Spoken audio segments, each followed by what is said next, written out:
오늘 요한계시록 지난주에 이어서 두 번째 시간으로 요한계시록의 말씀을 저희들이 받기를 원하는데요. 요한계시록 지난주에 우리가 1절부터 3절까지 1장이 1절부터 3절까지 보면서 정말 하나님께서 우리들에게 주시기를 원하시는 것은 복이다, 이런 주제를 가지고 우리가 봤어요. 복이 있는 자라는 말씀의 제목을 가지고 봤는데, 여러분들 하나님께서 지난 요한계시록 1장 1, 2, 3절을 통해서 말씀해 주시는 건 너희들은 복이 있는 자가 되라. 근데 복이 있는 자가 되기 위한 조건으로 하나님께서 말씀해 주신 게 뭐냐면, 너희들은 내가 주는 말씀을 읽고 듣고 지키어라, 이렇게 말씀해 주신 거예요. 오늘 다시 한번 우리 표 한번 읽어보겠습니다. 말씀을 읽고 듣고 지켜 이기는 자가 되라. 예. 말씀 읽는 한 해가 되기를 주님의 이름으로 축원합니다. 여러분들 그 성경 읽기 1년 1독표 여러분들 꼭 그 표를 보시면서 읽어 나가시면서 말씀을 읽기만 하는 게 아니라 말씀을 읽는 가운데 성령의 음성을 여러분들 사모하시고, 또 말씀 읽는 가운데 성령 음성이 잘 안 들리는 분은 성령의 충만한 설교자들, 제가 교회 카톡방에다 이렇게 올리니까는 여러분들 꼭 그 설교자들 설교를 들으시면서라도 성령의 음성을 듣게 되기를 바랍니다. 그 다음에 그 말씀을 읽고 들었으면 내 삶 속에 그거를 지킬 수 있어야 돼요. 그 말씀을 지키는 자가 될 때에 우리는 비로소 이기는 자가 되고 복이 있는 자가 될 줄로 믿습니다. 오늘은 이제 그 다음 말씀 우리가 쭉 그렇게 보게 될 때에 하나님께서 우리가 복이 있는 자가 되기를 참 원하시는데, 우리가 살다 보면 이렇게 너무 힘들 때가 많아요. 지금 요한계시록을 쓸 때의 상황이 그랬어요. 여러분들이 먼저 요한계시록의 그 배경을 여러분들 보면은, 예수님이 이제 AD 33년쯤에 십자가에서 죽으시고 승천하신 후에 어떤 일이 있었냐면요, 로마에 황제 네로라는 사람이 있었어요. 근데 로마의 황제 네로가 좀 미친 사람이죠. 아주 정신병자 같은 사람이었어요. 근데 그 사람이 하루는 술 먹고 로마에다 불을 질러라 그랬어요. 근데 로마에 불을 지르고선 그걸 막 그냥 이렇게 정신병자죠. 그걸 즐거워하고 이랬는데 그게 큰 문제가 됐어요. 그러니까 로마가 이거 무슨 변명이 있어야 될 텐데 술 깨고 나서 뭐라 그랬냐면, 저거를 크리스찬들이 불냈다고 하자. 누가 그렇게 제안을 한 것 같아요. 그래가지고 로마에 불난 거를 기독교인들이 불낸 거로 뒤집어 씌웠어요. 그래가지고서 이 기독교인들은 다 이거 아주 그냥 가만둬선 안 되겠다. 이때부터 아주 본격적인 기독교인들의 핍박이 어처구니 없는 일이 일어난 거죠. 그래서 기독교인들이 핍박을 받던 가운데 그 다음에 로마 이후에 도미티안이라는 황제가 또 나왔는데, 이 도미티안이라는 황제는 로마가 이제 전 세계에 지금 나라를 가지고 있는데 이거를 좀 정신적으로 하나로 이렇게 연합시켜야 될 필요가 있다. 서로 이제 이런 얘기가 나오는 가운데 황제를 경배하는, 그래서 황제 중심의 로마 제국을 만들자. 이래가지고 모든 사람들에게 1년에 한 번씩은 황제에게 향을 피우면서 예배를 드리는 그러한 제도를 만들었어요. 그런데 그때에 이 기독교인들이 그 하나님 이외에 어떤 사람에게 우리가 절을 할 수 있냔 말이에요. 어떤 사람을 예배할 수가 없죠. 그래서 우리 기독교는 그거를 강력하게 반대하고 나선 것이죠. 그때에 이 로마의 황제 도미티안은 기독교인들을 아주 문제가 많은 이런 불충한 로마 제국에 정말 있어서는 안 될 그런 존재로 낙인을 찍고, 이제 그 로마 영내에 있는 모든 기독교인들은 다 잡아서 죽이라는 그러한 명령이 떨어지게 된 것이, 이때가 바로 사도 요한이 이 글을 쓸 당시에 일어났던 일입니다. 그래서 그 당시에 교회들이 얼마나 핍박을 받게 됐는지 몰라요. 그때부터 이제 로마에서 교인들이 어떻게 돼요? 그 카타콤이라고 하는 그 무덤 속에 들어가서 예배를 보고 숨어서 이제 신앙생활을 하게 되는, 정말 이제 기독교인인 것이 알려지게 되면은 그대로 죽임을 당할 수밖에 없는 그런 순교, 그런 핍박의 시대가 시작되었던 것이에요. 우리 신앙생활을 하던 가운데에 오히려 이런 순교와 핍박의 시대는 결과적으로 굉장한 부흥의 시기가 된 것을 우리가 경험하게 되는데, 이러한 순교와 이런 핍박의 시대가 저들에게 왔을 때 근데 처음에 많은 사람들에게 의문이 오게 됐어요. 아니, 하나님 믿으면, 예수님 믿으면 축복받는다 그랬는데 이러한 생명이 위협을 받는 핍박의 시대가 오게 되자 그들의 신앙은 흔들리는, 많은 사람들이 흔들리는 그런 일들이 있게 되었어요. 그래가지고 이때에 하나님께서는 요한으로 하여금 이제 요한계시록을 통해서 이 하나님이 우리들에게 주시고자 하는 것이 분명하게끔 이 요한계시록에 쓰여진 이 배경을 우리가 이해하면서 이 요한계시록을 보게 되기를 바라고, 오늘날도 우리가 핍박이 좀 없는 세대 같지만은 사실은 전 세계의 순교자의 숫자가 그 어느 때보다도 가장 많은 시대가 이 시대라고 하는 것을 우리 통계를 통해서 볼 수 있습니다. 우리가 모슬렘권에서 또 북한에서 이런 많은 순교자들이 중국에서 오늘날도 많이 있음을 우리가 통계를 통해서 볼 수 있는데, 정말 우리가 그런 순교를 당하는 그런 나라에 현재 살고 있지는 않지만 이 기독교인들의 그 핍박이 점점 현실화되어져 가는 모습을 우리가 지금 많이 느낄 수 있단 말이에요. 정말 머지않아 요한계시록에서 말하는 것처럼 대환난의 시기가 올 거라는 것을 많은 사람들은 예상을 하고 있단 말이에요. 오늘날도 교회 다닌다 그러면은 많은 사람들에게 듣지 않아도 될 소리를 듣고 이렇게 정말 핍박을 받는 그런 시대가 시작되고 있는 것을 우리가 느끼고 있는데, 우리는 이 시대에 하나님께서 주시는 이 요한계시록의 말씀을 쭉 보면서 요한계시록 1장 6절에 보면은 1장 5절에 보면 그런 말씀이 나오고 있어요. 중간에 보면은 이런 성부와 성자와 성령 이 세 분을 쭉 말씀해 주시고 그들로 말미암아 은혜와 평강이 너희에게 있기를 원하노라. 지금 이것이 어떻게 보면은 요한계시록을 쓴 하나님의 큰 의도라고 보실 수가 있어요. 우리들이 요한계시록을 보면서 많은 분들은 여기에 많은 재앙의 사건들이 기록되어져 있어서 좀 두려운 책으로 이렇게 생각을 하기가 쉬운데, 요한계시록을 하나님의 준 요한계시록을 우리가 잘 면밀히 보다 보면은 하나님께서 우리가 받게 되기를 원하는 것이 은혜와 평강이라고 말씀해 주시는 거예요. 정말 우리가 요한계시록을 보아가는 가운데 은혜와 평강이 우리들 모두에게 충만히 임하게 되기를 간절히 소망합니다.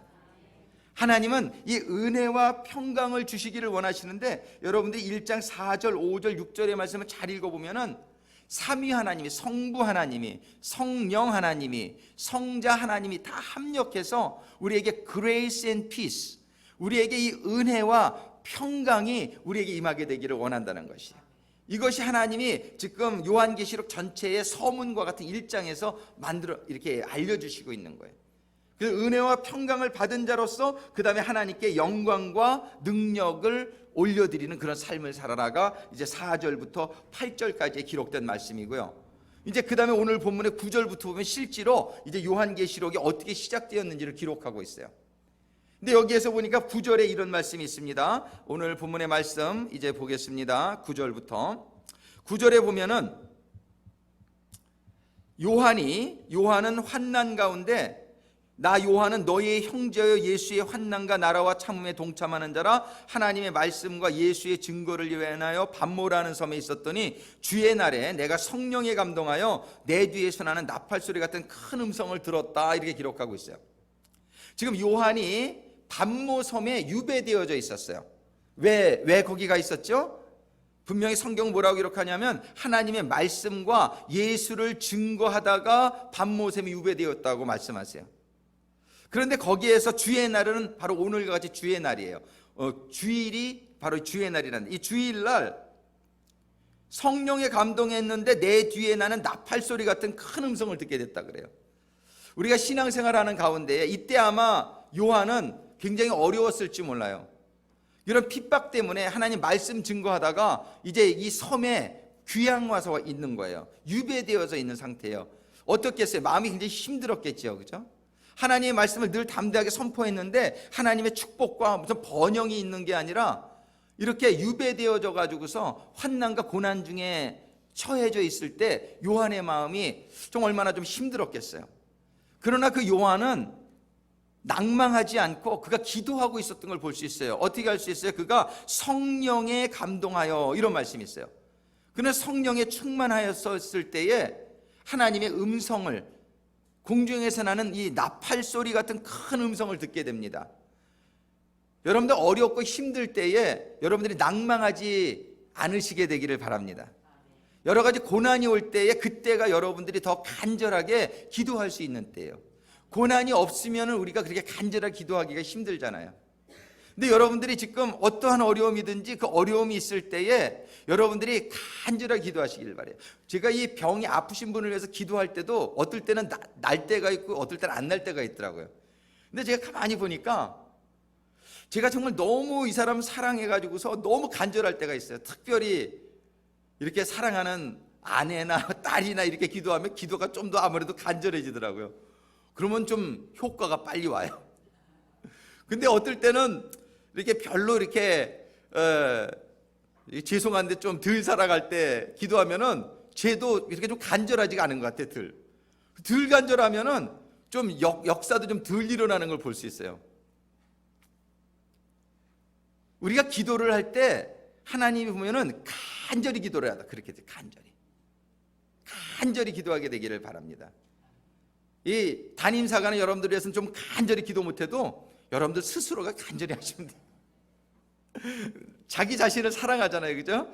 그러니까는 정말 솔직히 얘기해서 주님은 항상 그냥 간절히 하실 텐데 이 인간 목자는 주님과 같지 못해가지고서 정말 그렇게 간절하지 못할 때가 있음을 그러고 싶지 않은데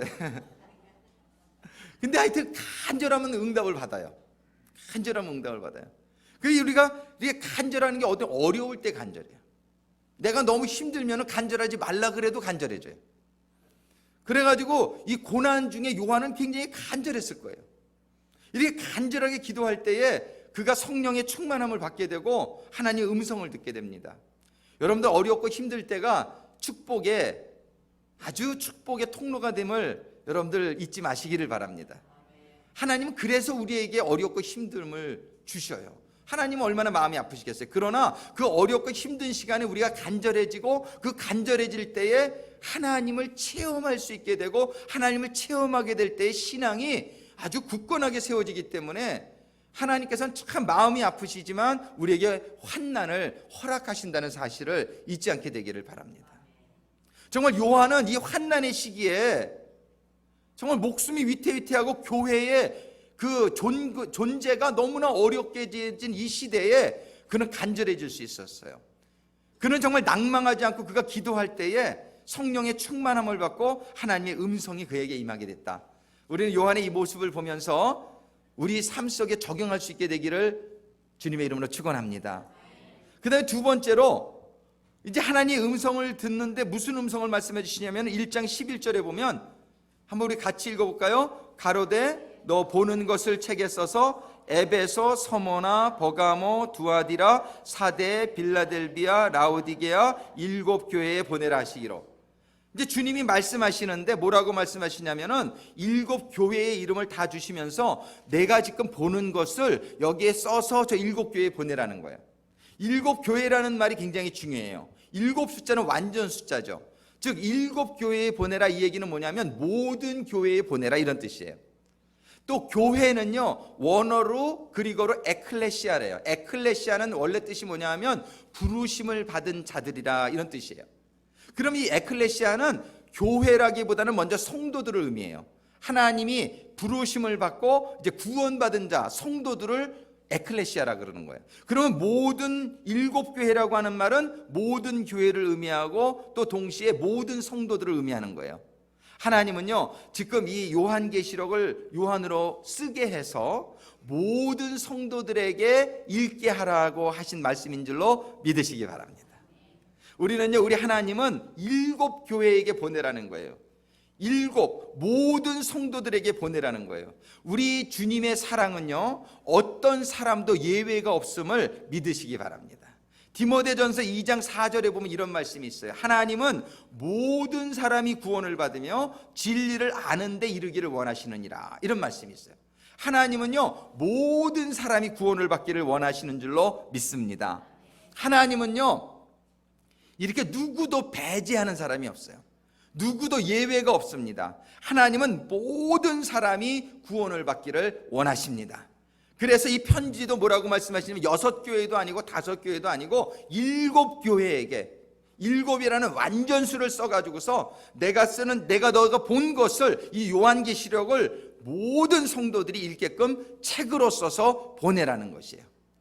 우리는 지금 이 책을 읽는 자가 되는 것은 우리 주님의 그 사랑의 뜻 안에 들어와 있는 사람이 된 줄로 믿습니다. 우리는 이걸 읽으면서 우리는 무엇을 받아야 되냔 말이에요. 다같이 한번 여러분들 잊지 않게 되기를 바랍니다. 따라하겠습니다. 은혜와 평강. 하나님은 우리가 지금 요한계시록을 보면서 우리가 은혜 받고 우리가 평강하게 되기를 원하신다는 것이에요. 그러면서 이거를 성령에 충만했던 요한에게 보여주시고 쓰게 해주셨단 말이에요. 그 다음에 세 번째, 이 예수님은 요한계시록 오늘 본문의 1장 12절과 13절의 말씀에 보면은, 말씀 중에 정말 죄송한데 팬을 좀 꺼주시면 좋을 것 같은데 좀 추우실 분들도 있을 것 같아요. 요한계시록 오늘 본문의 1장 12절과 13절에 보면은 예수님을 이제 보는 거예요. 사도 요한이 보는데, 몸을 돌이켜 나더러 말한 음성을 알아보려고 하여 돌이킬 때에 7 금촛대를 보았는데 촛대 사이에 인자 같은 이가, 이렇게 돼요. 촛대 사이에 인자 같은 이가 보였다는 거예요. 촛대 사이에. 여러분 오늘 주보 그림 한번 보셨어요?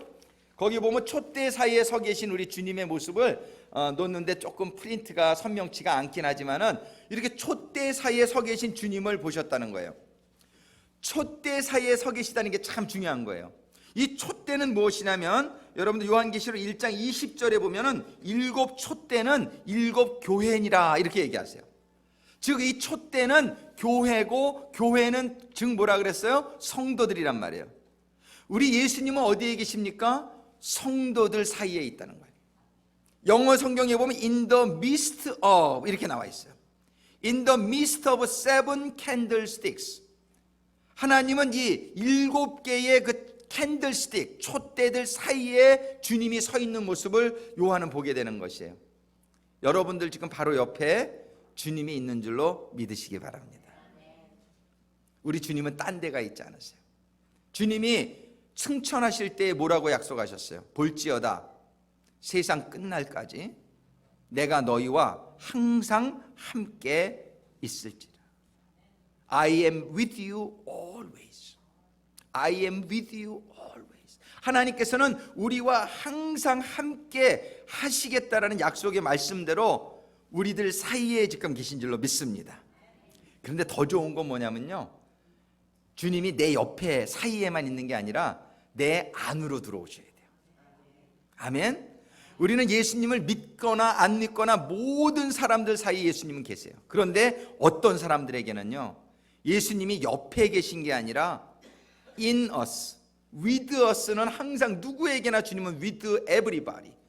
그런데 전치사 in 전치사가 쓰여지는 사람이 구원받은 성도요, 복된 성도인 줄로 믿으시기 바랍니다.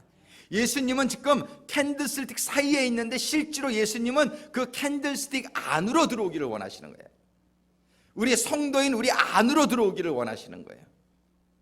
정말 여러분들은 아무런 어떠한 환난과 역경이 오더라도 여러분들이 낭망하지 않아도 될 것은 주님이 지금 여러분과 함께하고 계시고 또 여러분 안에 계시다는 사실 때문입니다. 그리고 그 주님에게는 불가능한 일이 없기 때문에 내가 고민하고 염려하지 말라고 주님은 말씀하세요. 수고하고 무거운 짐진 자들아, 여러분들 기도의 제목을요, 정말 여러분들이 불가능하다, 그냥 가능하다고 생각하는 건 열심히 하세요. 그거는 기도 뭐 별로 안 해도 돼요. 그런데 불가능하다고 생각되는 거 있으면은요, 근데 이게 꼭 여러분들에게 이루어지기를 원하시는 거 있으면 그거는 여러분들이 붙들고, 주님이 이게 나에게는 현재 상황 속에서는 불가능하게 보이지만 주님은 불가능이 없으니 이거를 가능케 해주실 줄로 믿습니다. 이게 믿음이에요. 함께 하시는 주님이 어떤 존재이신지를 이제 알려주시기 위해서 네 번째, 주님의 모습을 보여주세요. 이제 주님의 모습, 여러분들 그 주보 안에 썸머리가 다 돼 있어요. 첫 번째는 이 사도 요한이 자세가 보일 수 있고요, 낭망하지 않고 기도할 때에 성령 충만해서 주님이 음성을 듣는 그 사도 요한이 1장 9절 10절에 나와 있고요. 2번도 뭐냐면은 그 예수님이 하시는 말씀이 뭐냐면 너는 7교회에 이 책을 써서 보내라, 그 말씀이. 이거 3번은 뭐냐면 촛대 사이에 계신 그 예수님을 발견하게 되는데, 네 번째 여러분들 썸머리에 보면 주님의 모습을 이제 보여주시는 거예요. 그 모습이 어떤 모습인지를 우리가 보면서 정말 우리 주님이 함께 하실 뿐만 아니라 아무런 능력 없는 분이라면 함께 하셔도 별 도움이 안 되죠. 그러나 능력 있는 주님이 함께 하실 때에 나의 삶 속에서는 놀라운 변화가 일어날 수 있다는 사실을 말씀해 주시는 거예요. 첫 번째로 1장 13절에 보면은 발에 끌리는 옷을 입은 우리 주님을 보여주십니다. 발에 끌리는 옷, 그것은 바로 우리 주님은 제사장의 신분이라는 것을 의미하는 거예요. 제사장은 발에 끌리는 옷을 입게끔 돼 있어요. 즉 우리 주님은 제사장이 무엇하는 사람입니까? 우리의 지은 죄를 속함받기 위해서 희생 제물을 번제단에 갖다가 태우고 그 피를 가지고 속죄소에 들어가서 하나님에게 죄를 용서함 받게 해주는 사람이 제사장 아닙니까? 우리 주님은 제사장일 뿐만 아니라 자기 자신이 제물이 되어서 우리의 모든 죄와 허물을 다 담당해 주신 우리의 영원한 대제사장인 것을 믿습니다. 그래서 우리의 죄의 문제를 먼저 해결해 주시는 예수님으로 보여주시는 거예요. 지금 예수님을 요한이 보고 있는 거예요. 보고 있는데 첫 번째 딱 보게 된 것이 뭐냐면 발에 끌리는 옷을 입고 있는 예수님을 보게 된 것이란 말이에요. 그것은 바로 우리의 죄의 문제를 해결해 주시는, 이 죄의 문제가 해결받지 않으면 우리는 신앙이 시작이 되지를 않는 거예요. 죄의 문제가 해결시켜 주시는 우리 주님을 우리는 찬양합니다. 첫 번째 본 게 그 모습이에요. 두 번째로 같은 1장 10절에 보면 그 주님이 가슴에 금띠를 하고 있다고 되어 있어요. 금띠. 이 금띠는 무엇을 말합니까? 이건 왕이신 예수님을 말씀하시는 거예요. 우리의 제사장일 뿐만 아니라 우리의 왕이 되신, 또 우리의 왕이실 뿐만 아니라 온 우주의 왕 되신 예수님의 신분을 보여주시는 것입니다. 왕은 어떤 특징이 있습니까? 권세가 있죠. 왕은 그 나라를 마음대로 다스릴 수 있는 거예요. 우리 주님, 왕 대신 주님이시기에 우리들은 그 왕 대신 주님을 나의 왕이 되어지시게 될 때 그 왕이 나를 어떻게 하실 겁니까? 나를 보호하시고 또 내가 필요한 것을 공급해 주시고 모든 적들의 공격으로부터 막아주시고, 이것이 왕들이 하는 일인 줄로 믿습니다. 여러분, 우리 주님을 바라보게 될 때에 요한이 지금 바라본 이 주님의 모습을 보면서 우리 주님이 어떤 분이신지를 우리들이 알게 되기를 주님은 원하시는 거예요. 세 번째로 1장 14절에 보면 그 머리와 털의 희기가 흰 양털 같고 눈 같으며 이렇게 기록되어 있어요. 희다는 것은 뭐냐면은 거룩하다는 것이죠. 우리 주님은 제사장이실 뿐만 아니라 왕이실 뿐만 아니라 그 예수님은 거룩하고 공의로우신 분이라는 것이에요. 우리는 왕들 잘못 만나면 아주 고통스러운 거죠.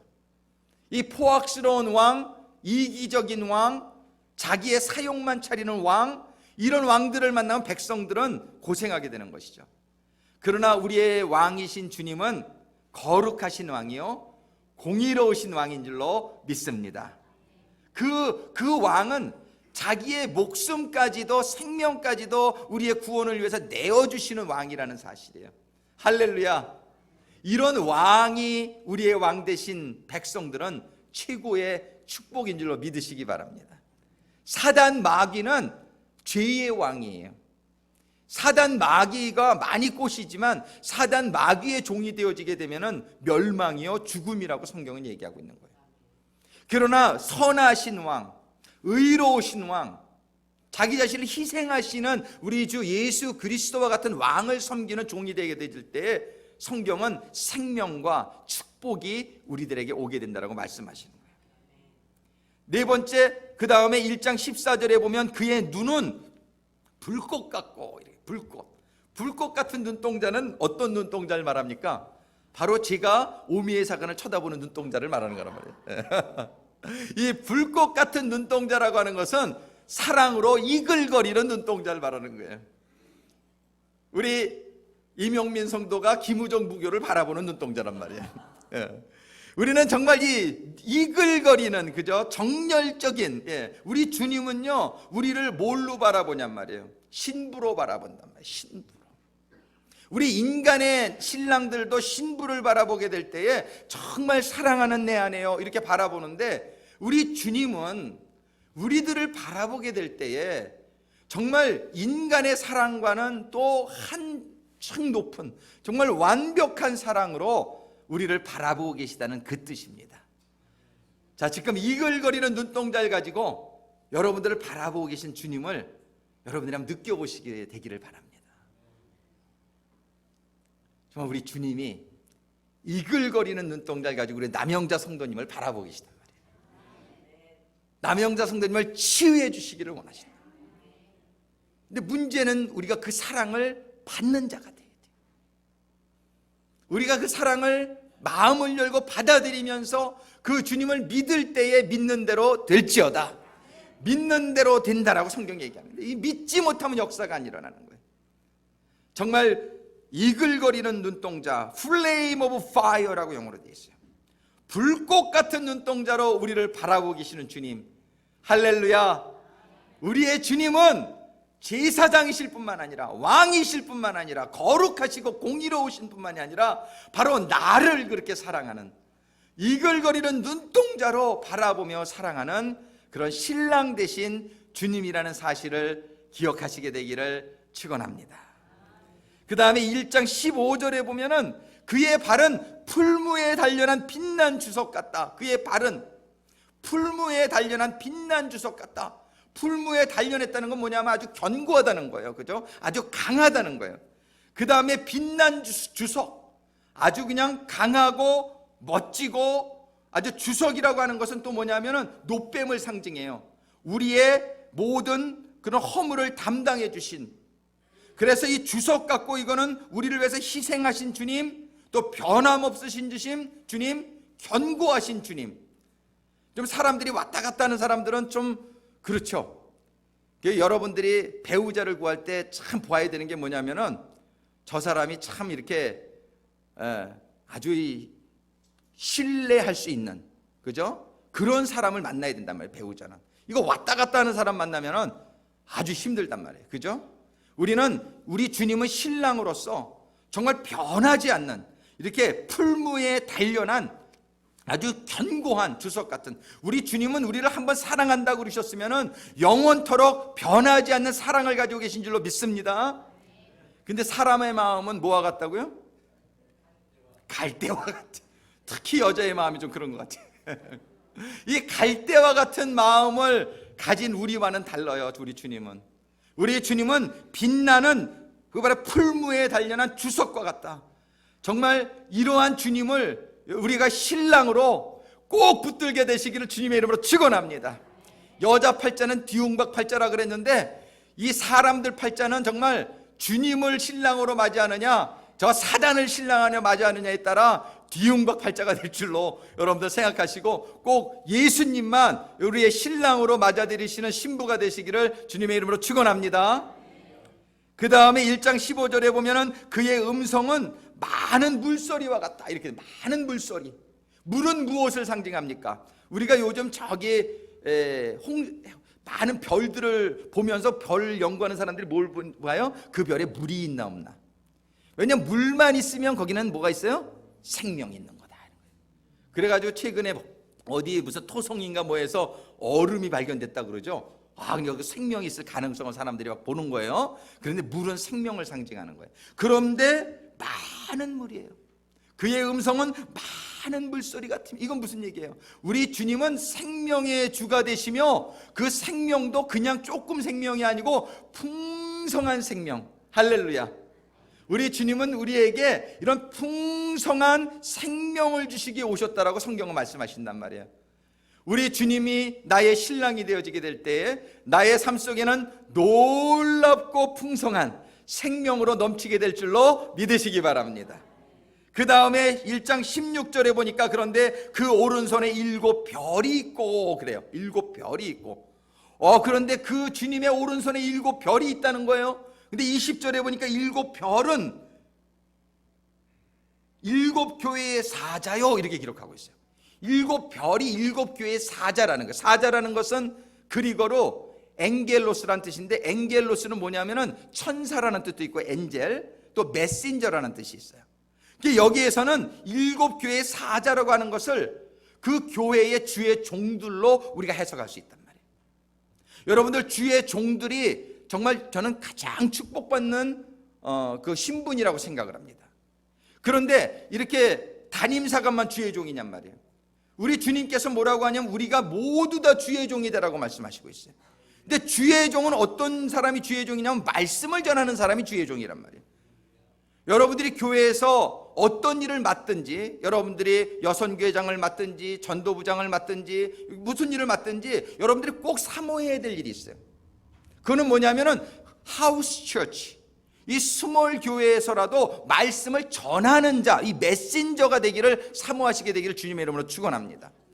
여러분들이 비즈니스를 하시던, 여러분들이 직장 생활을 하던, 세상적으로 어떤 직업을 가지고 있어도 좋아요. 그런데 여러분들이요, 정말 영적으로 축복받기를 원하신다면, 내가 무슨 일을 하더라도 풀타임 메신저는 되지 못하지만 여러분들이 가정교회, 주님은 우리 보고 주시는 사명이 뭐냐면 너희는 가서 모든 족속으로 제자를 삼아라. 이거는 모든 성도들에게 주신 사명인 줄로 믿습니다. 근데 메신저가 아무나 될 수 있느냔 말이에요. 하나님의 말씀을 공부한 자래야죠. 하나님의 성령으로 충만함을 받는 자래야 메신저가 될 수 있는 것이죠. 그래서 우리 교회에서도 메신저, 이 가정교회 목자를 세워드리길 원하는데 준비되신 분이 많지라는 거예요. 그러니까 얼마나 아쉽고 안타까운지 모르겠어요. 좀 여러분들이 신앙생활을 하는 가운데에 좀 우리 주님이 뭐라고 말씀하시냐면은 그 교회들 사이에 서 있는데 특별히 7개의 별을 오른손에 쥐고 계시다는 얘기예요. 7 오른손에 쥐고 있다는 것은 하나님의 축복, 하나님께서 정말 특별하게 축복하시는 사람들이란 얘기예요. 여러분들이 신앙생활하는 가운데 이 메신저, 여러분들이 가정의 목자가 못 된다 할지라도 누구를 만나더라도 하나님의 말씀을 전하는 자가 되어지게 될 때에 하나님께서는 여러분들을 하나님의 오른손에 둔 그 별들과 같이 여러분들 귀하게 여기시고 축복해 주실 것을 믿으시기 바랍니다. 왜냐하면 그 메시지, 그 복음에 하나님의 구원이 임하기 때문에 그래요. 믿음은 들음에서 오기 때문에 우리는 하나님의 복음을 전해주는 이게 가장 귀한 거란 말이에요. 여러분들이 무슨 일을 하든지 사회에서, 여러분들이 교회에서 무슨 일을 맡았든지 여러분들이 궁극적으로 추구해야 될 여러분들의 소망은 하나님의 메시지를 나도 전하는 메신저가 되겠다라고 여러분들 꿈꾸시게 되기를 주님의 이름으로 축원합니다. 그래서 오른손에 7별이 있는데 이 7별은 주의 메시지를 전하는 종들이다. 그 다음에 1장 16절에 보면 그 입에 날선 검이 나오고 이러면 날선 검, 그 입에 날선 검이라는 건 말씀을 의미한단 말이에요. 우리는 우리 주님께서 우리들에게 은혜 주기를 원하시는데 주님이 주시는 말씀을 통해서 우리를 은혜 주시는 줄로 믿습니다. 여러분들이 예리한 말씀, 정확한 말씀, 진리의 말씀, 또한 이 말씀은 심판의 말씀도 된다는 사실이에요. 여러분들은 이 올해 정말 특별히 말씀을 읽고 말씀을 듣고 말씀을 지켜서, 여러분들이 주일날은 요한계시록의 말씀을 듣고 그 다음에 수요일날은 여러분들이 성경 1년 1독하는 그 표대로 제가 말씀을 강의하고 있단 말이에요. 여러분들이 주일 예배와 수요 예배는 꼭 빠지지 마시고 참여할 수 있게 되기를 주님의 이름으로 축복합니다. 그러는 가운데에 우리가 이 말씀을 통해서 우리가 주님의 은혜 안에 들어가는 것이에요. 그 다음에 1장 16절에는 무슨 말씀이 있냐면 그 다음에 그 얼굴은 해가 힘있게 비치는 것 같더라. 주님의 얼굴에서 해가 힘있게 비치는 것 같더라. 빛은 뭐예요? 어둠을 쫓아내는 것이죠. 우리 주님이 우리에게 임할 때에 어둠은 쫓겨나게 될 줄로 믿습니다. 우리의 모든 문제들도 쫓겨나게 될 줄로 믿습니다. 우리를 괴롭히는 모든 사단마귀 귀신의 역사들이 떠나가게 될 줄로 믿으시기 바랍니다. 왜냐하면 주님의 얼굴에 그 빛으로 말미암아 어둠이 쫓겨나가게 되는 것이에요. 그래서 1장 17절에 이렇게 말씀하십니다. 두려워 말라. Fear not. 두려워 말라. 여러분들, 이 예수님을 소유한 자는 세상을 두려워하지 않을 수 있게 됩니다. 근데 내 심령에 예수님이 없으면 다 두렵게 돼요. 여러분들, 올해 목표가 이기는 자가 됐는데 그 말씀에 보면은 이기는 자가 못되고 두려워하는 자들은 이렇게 나와요. 두려워하는 자들이라는 건 뭐냐면 예수가 없는 자들은 이런 얘기하고 똑같은 거예요. 우리는 정말 우리의 제사장 되시고 왕 되시고 전능하시고 공의로우신 이 주님, 빛을 쫓아내는 이런 주님, 생명 되신 이런 주님, 이 주님이 우리 안에 임함으로 말미암아 두려운 것이 없는 담대한 성도들이 되시기를 주님의 이름으로 축원하는 것입니다. 나는 처음이요 나중이니, 이게 무슨 얘기냔 말이에요. 주님은 모든 것이라는 거예요.